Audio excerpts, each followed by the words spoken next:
السلام علیکم گائز، کیسے ہیں آپ سب؟ آئی سو کہ آپ سب ٹھیک ٹھاک ہوں گے۔ ویلکم آپ سب کا میرے ولاگ میں۔ تو گائز آج نا میں آپ لوگوں سے اپنے ڈیلی روٹین کے ساتھ اپنی کہانی شیئر کروں گی۔ آپ لوگ میری کہانی اگر سننے میں انٹرسٹڈ ہیں تو کامنٹس میں بتائیے۔ میری بیٹی ہے چھوٹی والی، اس کے گرمی دانے بنے ہوئے ہیں اور میں پریشان ہو گئی دیکھ کر، اس کی آنجل ساری گرمی دانوں سے بھری ہوئی تھی۔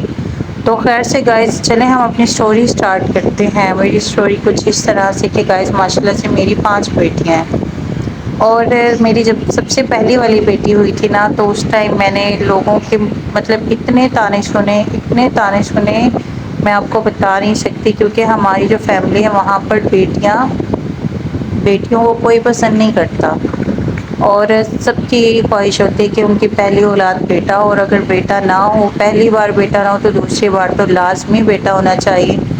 لیکن میرے بیٹی ہوئی تھی، اور میری سسٹر جس کی میرے ساتھ ہمارے گھر میں شادی ہوئی ہے اس کا بھی بیٹا ہوا تھا، میری ایک اور جٹھانی اس کا بھی بیٹا ہوا تھا۔ تو آپ خود سوچیں جب ایک فیملی میں 2 بچے ہو جائیں، لڑکے اور ایک عورت کی لڑکی ہو جائے، تو پھر تو زیادہ مسئلے بنتے ہیں۔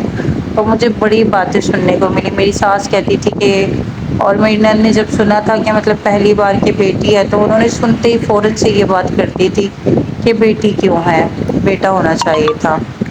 شروع سے ہی مطلب یہ چیزیں میں فیس کرتی آئی ہوں۔ اور اس ٹائم جب میری شادی ہوئی تھی، میرے ہسبینڈ کا بہت اچھا ایک بزنس تھا، کاروبار تھا، لیکن وقت کے ساتھ ساتھ کچھ حالات اس طرح خراب ہوئے، اللہ برا ٹائم کسی کو بھی نہ دکھائے، اتنے حالات خراب ہو گئے تھے ہمارے کہ ہم لوگ نا مطلب دوسروں کے محتاج ہو گئے تھے، کھانے پینے ہر لحاظ سے ہم محتاج ہو گئے تھے۔ اور وہ زندگی، وہ ٹائم بڑا ہم نے ٹف دیکھا ہے۔ تو مطلب ابھی بھی میں یاد کرتی ہوں نا تو مجھے اتنا زیادہ دکھ ہوتا ہے۔ میں سوچتی ہوں کہ لائف نے کیا کچھ دکھایا ہے، کس طرح لوگوں کے فیس ہمارے سامنے دکھائیں، لوگوں کے چہرے لوگ دیکھنے میں کچھ ہوتے ہیں، لیکن جب آپ ان سے واسطہ پڑتا ہے نا آپ کا تو آپ کو پتہ چلتا ہے کہ لوگ اندر سے کیا ہے۔ تو اسی طرح ہمارے ساتھ ہوا۔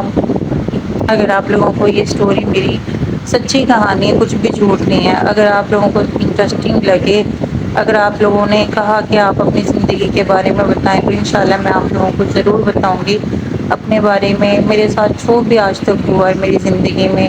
میرے ہسبینڈ کے ساتھ، میرے ہسبینڈ پہلے ایک اچھے مطلب بزنس مین سے اس یہاں پر آگے رکشے پہ، یہ سب چیزیں انشاءاللہ میں آپ لوگوں سے شیئر کروں گی۔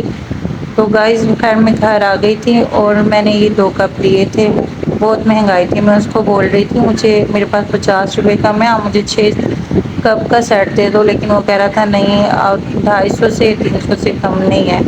پھر میں نے سنگل والی 2 لے لیا۔ آپ بتائیے کیسے لگے آپ لوگوں کو؟ مجھے بس نارمل لگے۔ اور گائز یہاں پر میری بیٹی نے اپنا ہاتھ کاٹ لیا شیشے سے، چھوٹی جو سب سے چھوٹی ہے، اور میں اس کو نہ ڈرا رہی تھی، میں نے کہا آپ نے اب یہ ہاتھ کاٹ لیا، اب یہ دیکھنا یہاں سے، مطلب میں نے اس کو کافی ڈرایا، اور وہ رو رہی تھی، پریشان ہو گئی تھی۔ پھر میں نے اسے کہا ہے کہ اب آپ سوری کرو، آئندہ اس طرح کرو گی؟ کہتی نہیں میں آئندہ نہیں کروں گی۔ میں نے کہا سوری کرو۔ پھر اس نے مجھ سے سوری کی ہے، اور اس کے بعد اس نے توبہ کی کہ نیکسٹ ٹائم یہ کبھی بھی اس طرح سے نہیں کرے گی۔ اور گائز دیکھیں پھر ہم نے اس کے ہاتھ پر نہ پٹی کی ہے، میں نے اپنی بیٹی سے کہا بڑی والی سے کہ اس کے ہاتھ پہ پٹی کرو، اور میں ساتھ ساتھ اس کو پیار بھی کر رہی تھی۔ مجھے یہ بہت پیاری لگتی ہے گائز، اتنی پیاری لگتی ہے نا کہ میں آپ لوگوں کو بتا نہیں سکتی جس حد تک میں اس بچی سے محبت کرتی ہوں۔ تو ہم لوگوں نے اس کے ہاتھ پہ پٹی کر دی، ساتھ میں نے پھر اس کو تھوڑا سا ڈرایا تھا، اور میں نے اسے کہا آئندہ کرو گی؟ کہتی نہیں مما سوری کرتی ہوں، آئندہ نہیں کروں گی۔ ویڈیو میں بھی آپ دیکھ سکتے ہیں سوری کر رہی ہے مجھ سے، یہ دیکھیں اس نے سوری کے ایک ہاتھ سے، کہتی آئندہ نہیں کروں گی۔ تو گائز اگر آپ کو میرا یہ ولاگ اچھا لگا ہو، اور جو میں نے آپ کو اپنے بارے میں ریئلٹی بتائی ہے آپ اس میں انٹرسٹڈ ہوں، تو انشاءاللہ آپ لوگوں سے اپنی ساری جو زندگی کی باتیں ہیں وہ شیئر کروں گی، جو کچھ میں نے فیس کیا۔ تو گائز میرے چینل کو سبسکرائب ضرور کیجیے گا اگر آپ نیو ہیں، اور میری ویڈیو کو لائک کیجیے گا، اور اینڈ تک خود واچ کیجیے گا۔ ملتے ہیں انشاءاللہ نیکسٹ ولاگ میں، تب تک کے لیے دیجیے اجازت گائز، اللہ حافظ۔